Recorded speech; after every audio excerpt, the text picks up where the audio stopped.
યુદ્ધની પરિસ્થિતિ વચ્ચે નાગરિકો માટે સંદેશ પાઠવતા ભુજ કલેક્ટર શ્રી આનંદ પટેલ.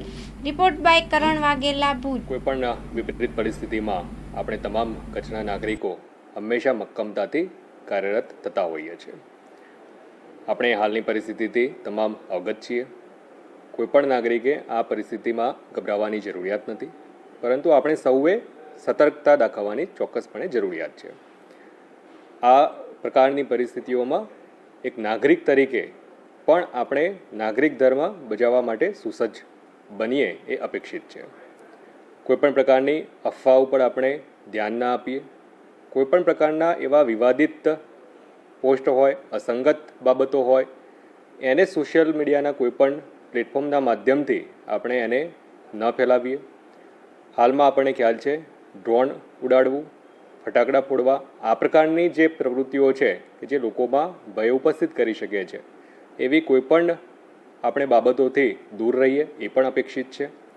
આપણે વહીવટીતંત્ર તરફથી બ્લેકઆઉટની અથવા તો કોઈપણ સૂચનાઓ આપવામાં આવતી હોય એને ખૂબ ગંભીરતાથી આપણે લઈ અને એનું ચુસ્તતાપૂર્ણ આપણે પાલન કરીએ એ પણ નાગરિકો પાસેથી અને આપણા સૌના પાસેથી એ અપેક્ષિત છે.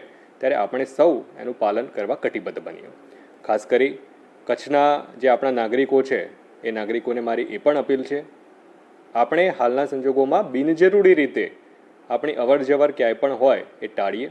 આપણા વડીલો, આપણા જે પણ બાળકો અને પરિવારના એવા જે પણ લોકો છે કે જેમની સુરક્ષા સુનિશ્ચિત કરવી આપણા પોતાના હાથમાં છે.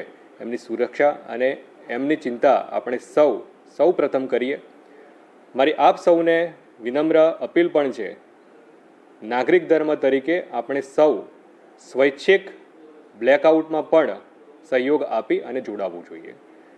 કોઈપણ પરિસ્થિતિમાં તંત્ર તરફથી ચોક્કસપણે આ પ્રકારની માહિતી આપવામાં આવતી હોય છે, પરંતુ સમયની મર્યાદાઓ વગેરેને ધ્યાને લેતા કોઈપણ વિપરીત પરિસ્થિતિ ઉપસ્થિત થાય એના કરતાં આપણે સૌ સ્વૈચ્છિક રીતે બ્લેકઆઉટમાં જોડાઈએ અને બિનજરૂરી રીતે આપણી કોઈપણ એવી જે લાઇટ છે એ લાઇટ બહાર જળતી ન રહે એ આપણે નાગરિક તરીકે આપણું પોતાનું પણ, આપણા પરિવારનું, આપણા ઘરનું, આપણા શેરીનું, આપણી ગામનું, આપણા વોર્ડની અને સંપૂર્ણ રીતે એઝ એ સમાજ તરીકે એકમેકના સહયોગથી આપણે આ પ્રકારની તમામ પરિસ્થિતિઓમાં જે પણ સૂચનાઓ આપણને અપેક્ષિત છે, એક નાગરિક તરીકે આપણી જવાબદારી જે અપેક્ષિત છે એ આપણે સૌ સાથે મળી અને નિભાવીએ.